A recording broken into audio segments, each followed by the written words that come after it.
6 июл асосгузори сулҳу ваҳдати миллӣ, пешвои миллат, президенти ҷумҳурии Тоҷикистон муҳтарам Эмомалӣ Раҳмон дар шаҳри Хуҷанд корхонаи коркарди коғаз ва истеҳсоли маҳсулоти полиграфии ҷамъияти дорои масъулияти маҳдуди Папирусро ба истифода дода, ба имконияти истеҳсолии он шинос шуданд. тавре ба сарвари давлат иттилоъ дода шуд, корхонаи истеҳсолӣ асосан ба коркарди коғаз ва истеҳсоли дафтарҳои мактабӣ, фаннӣ, корӣ ва албом машғуланд. корхона бо хати муосири истеҳсолӣ ки сифати маҳсулотро ҳамаҷониба таъмин менамояд ва аз рӯи стандартҳои байналмилалӣ фаъолият мекунад, таъмин гардидааст.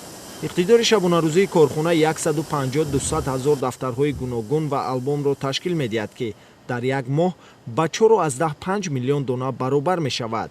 барои истеҳсоли ин миқдор маҳсулот 140-150 тонна ашёи хом коркард мешавад. маҳсулоти истеҳсолкардаи корхона ивазкунандаи воридот ва ба содирот нигаронидашуда ба ҳисоб меравад. тақрибан 98% маҳсулоти истеҳсолшуда барои содирот пешбинӣ шудааст. дар доираи дастури супоришҳои асосгузори сулҳи ваҳдати миллӣ, пешвои миллат, президенти ҷумҳурии Тоҷикистон муҳтарам Эмомалӣ Раҳмон ва амалисозии ҳадафи 4 стратегии кишвар саноаткунонӣ бо суръат, мо тасмим гирифтем ки корхонаи коргарди коғаз ва маҳсулоти полиграфиро таъсис диҳем. ҳадафи мо истеҳсоли маҳсулоти хушсифати воридивазкунанда буда, бо муосиртарин таҷҳизотҳои давлатии аврупои молу маҳсулот истеҳсол ва пешниҳоди харидорон менамоем. таҷҳизоте ки мо аз хориҷи кишвар ба корхонамо ворид намудем ва як қатор имтиёзҳои бархӯрдор гардид ки ин ба пешравии фаъолияти мо мусоидат менамояд. корхонаи нави истеҳсолии ҷамъияти дорои масъулияти маҳдуди Папирус аз ҷониби соҳибкори маҳаллӣ дар доираи дастгириҳои ҳукумати ҷумҳурии Тоҷикистон бунёд ёфта, барои ноил шудан ба ҳадафи 4 стратегӣ саноаткунонӣ бо суръати кишвар заминаи мусоид маҳсуб меёбад.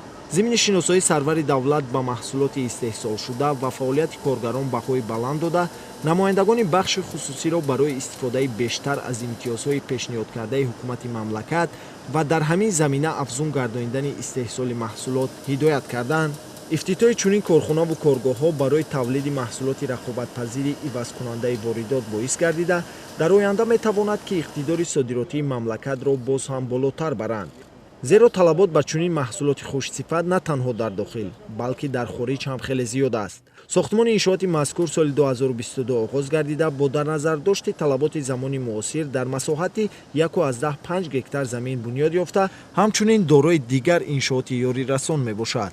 рушди соҳаи саноат, баланд гардидани иқтидори истеҳсолӣ, таъмин намудани сокинони мамлакат бо ҷойҳои нави корӣ ва дар ин замина кам намудани сатҳи камбизоатӣ аз масъалаҳои асосӣ ба шумор рафта, пайваста зери таваҷҷӯҳи президенти ҷумҳурии Тоҷикистон муҳтарам Эмомалӣ Раҳмон қарор дорад.